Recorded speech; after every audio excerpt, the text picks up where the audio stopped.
Halo teman-teman, selamat datang kembali di channel Bankir Muda.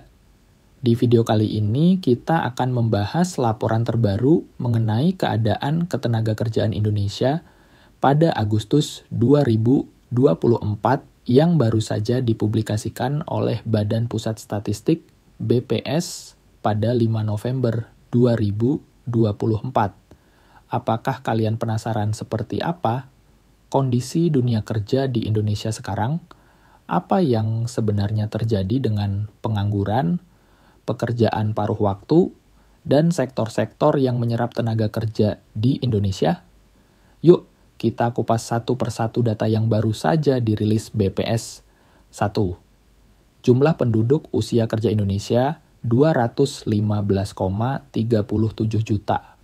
Orang mulai dari jumlah penduduk usia kerja yang di Indonesia dihitung dari mereka yang berusia 15 tahun ke atas. Pada Agustus 2024, jumlahnya tercatat mencapai 215,37 juta orang. Penduduk usia kerja ini terbagi menjadi dua kelompok besar. Angkatan kerja, yaitu mereka yang aktif mencari pekerjaan, sudah bekerja, atau sedang tidak bekerja, sementara karena alasan tertentu seperti cuti, sakit, atau mogok. Bukan angkatan kerja, yaitu mereka yang tidak mencari pekerjaan seperti yang sedang bersekolah, kuliah, atau mengurus rumah tangga. Jumlah angkatan kerja Indonesia pada Agustus 2024 sebanyak 152,11 juta orang, sementara yang bukan angkatan kerja berjumlah 63,26 juta orang. 2.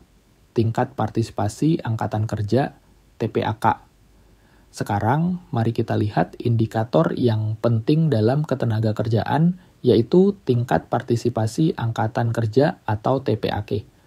TPAK ini menunjukkan persentase dari penduduk usia kerja yang terlibat dalam pasar tenaga kerja, baik itu yang bekerja maupun yang sedang mencari pekerjaan. Pada Agustus 2024, TPAK Indonesia mencapai 70,63%.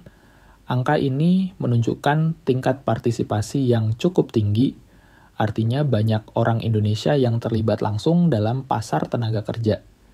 Namun, angka ini juga bisa menjadi sinyal adanya keterpaksaan ekonomi, karena banyak penduduk usia kerja yang merasa terpaksa harus bekerja, meskipun tidak semua dari mereka memiliki pilihan pekerjaan yang baik. Untuk memberikan gambaran lebih jelas, pada Agustus 2023, TPAK Indonesia mencapai 70,63%, yang merupakan angka tertinggi dalam beberapa tahun terakhir. Ini menunjukkan adanya kecenderungan untuk mencari pekerjaan yang lebih tinggi, meskipun ekonomi Indonesia sebenarnya sedang berusaha pulih pasca pandemi. 3. Pengangguran terbuka (TPT) hanya sedikit membaik. Lalu, bagaimana dengan tingkat pengangguran?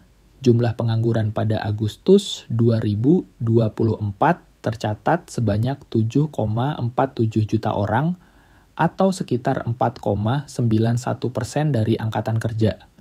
Angka ini memang sedikit membaik, tetapi tetap masih menunjukkan tantangan besar dalam hal penyerapan tenaga kerja. Untuk memberikan gambaran lebih dalam, mari kita lihat sejarah tingkat pengangguran terbuka (TPT) Indonesia. Sepanjang sejarah, Indonesia pernah mengalami lonjakan pengangguran signifikan, terutama saat krisis ekonomi di tahun 1998 dan dampak pandemi COVID-19 pada 2020. TPT Indonesia sempat mencetak rekor tertinggi 7,07% pada Agustus 2020, namun sejak tahun 2025, 2021 hingga 2024, TPT mulai menurun secara bertahap meskipun jumlah pengangguran masih lebih tinggi dibandingkan sebelum pandemi. Ini menandakan bahwa meskipun TPT menurun, tantangan besar masih ada, terutama terkait dengan kualitas pekerjaan dan peluang yang tersedia. 4. Setengah pengangguran, fenomena pekerja paruh. Waktu selain pengangguran terbuka, kita juga melihat fenomena yang disebut sebagai setengah pengangguran, yaitu mereka yang bekerja di bawah jam kerja normal atau kurang dari 35 jam per minggu.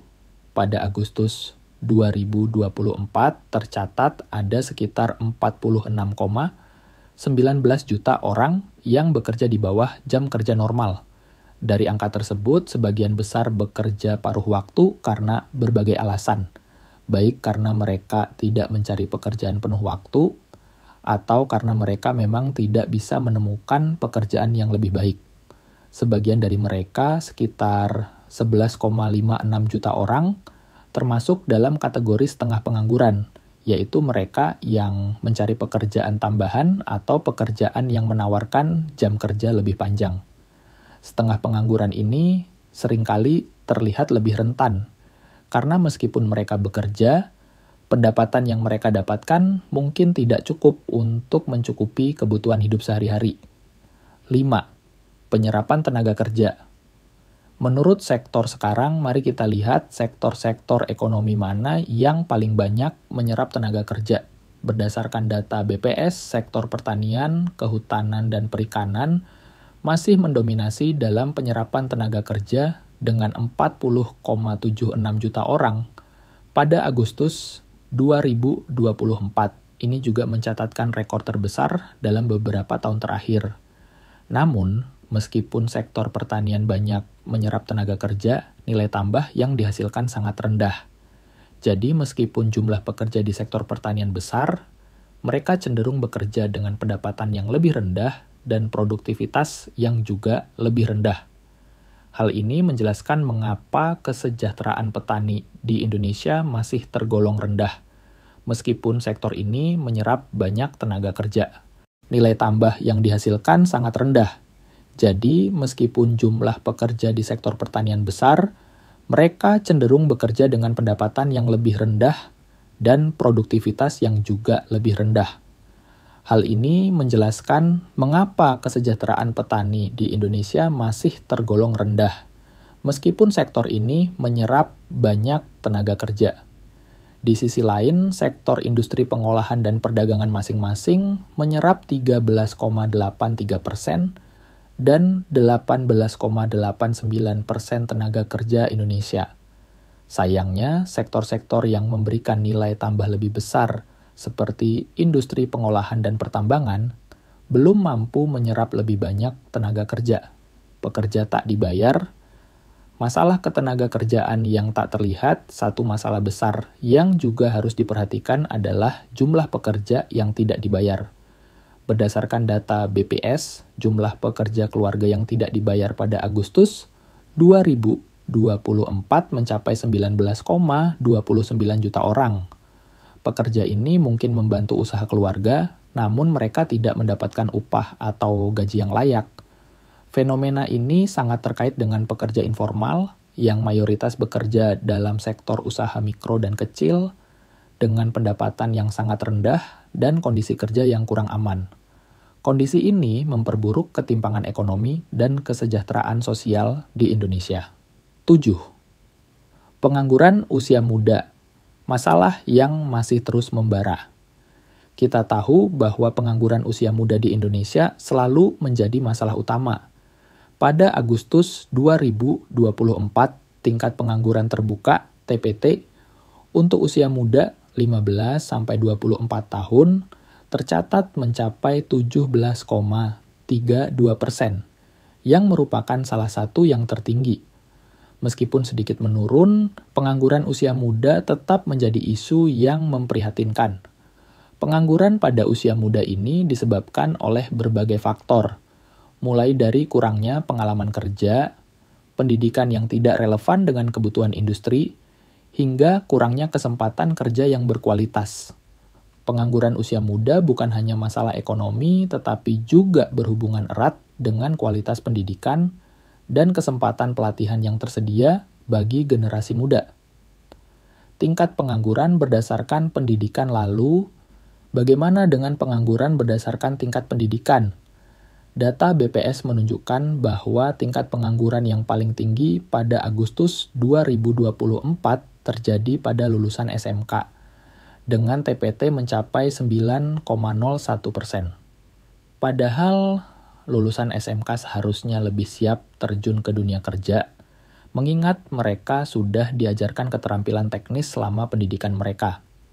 Namun kenyataannya, banyak lulusan SMK yang kesulitan mencari pekerjaan yang sesuai dengan keahlian mereka. Ini menunjukkan adanya ketidaksesuaian antara keterampilan yang diajarkan di pendidikan kejuruan dengan kebutuhan dunia kerja. Di sisi lain, TPT lulusan SD dan SMP cenderung lebih rendah, meskipun mereka terpaksa bekerja di sektor yang memberikan pendapatan rendah. Jadi teman-teman, itu dia gambaran mengenai keadaan ketenagakerjaan Indonesia pada Agustus 2024. Kita melihat bahwa meskipun ada beberapa perbaikan, masih banyak tantangan besar yang perlu dihadapi, terutama terkait dengan pengangguran usia muda, pekerja informal, dan penyerapan tenaga kerja yang rendah di sektor dengan nilai tambah tinggi. Bagaimana menurut kalian? Apa solusi yang bisa kita tawarkan untuk mengatasi masalah ketenagakerjaan ini? Atau mungkin ada hal lain yang menarik perhatian kalian dari data yang kita bahas? Tulis pendapat kalian di kolom komentar. Ya, jangan lupa untuk like, subscribe, dan nyalakan notifikasi supaya kalian nggak ketinggalan update terbaru dari kami. Terima kasih sudah menonton, dan sampai jumpa di video berikutnya.